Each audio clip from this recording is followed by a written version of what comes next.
When I was younger, I constantly had the feeling that there's an endless amount of things to choose from. It seemed like opportunity is always right around the corner. I remember when I traveled to a new city or town, I would see all the people standing around, and it seemed like wherever I go, there will always be interesting new friends to meet. Whatever job I did, I always thought that there are so many opportunities for me, things that I can conquer, things that I can be good at and prove myself. And believing that there is so many opportunities to go around put me in a state of constant FOMO. I used to do one job and think about the next. I used to live somewhere and dream about living somewhere else.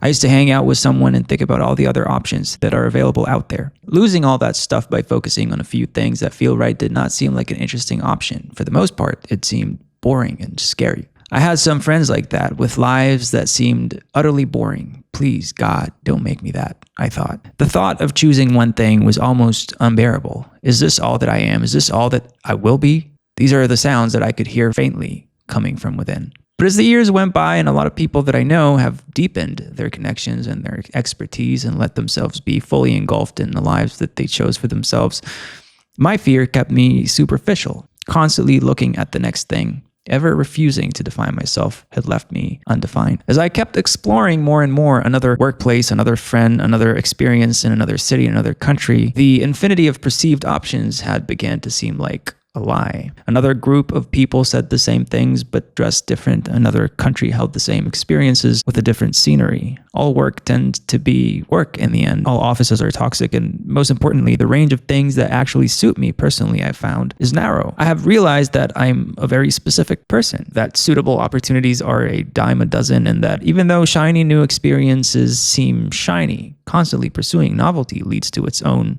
existential boredom. The boring people that once surrounded me had intuitively grasped something that I couldn't. That depth of experience sometimes surmounts breadth of experience. And so bit by bit, I had started allowing myself to become boring. And surprisingly, that is the most exciting thing I've ever done, or at least have done recently.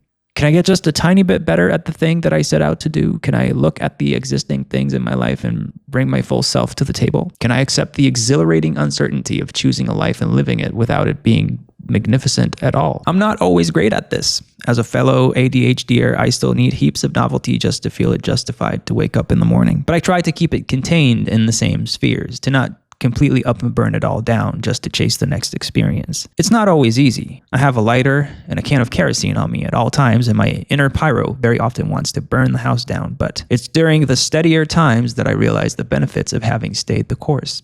Something to think about. Peace.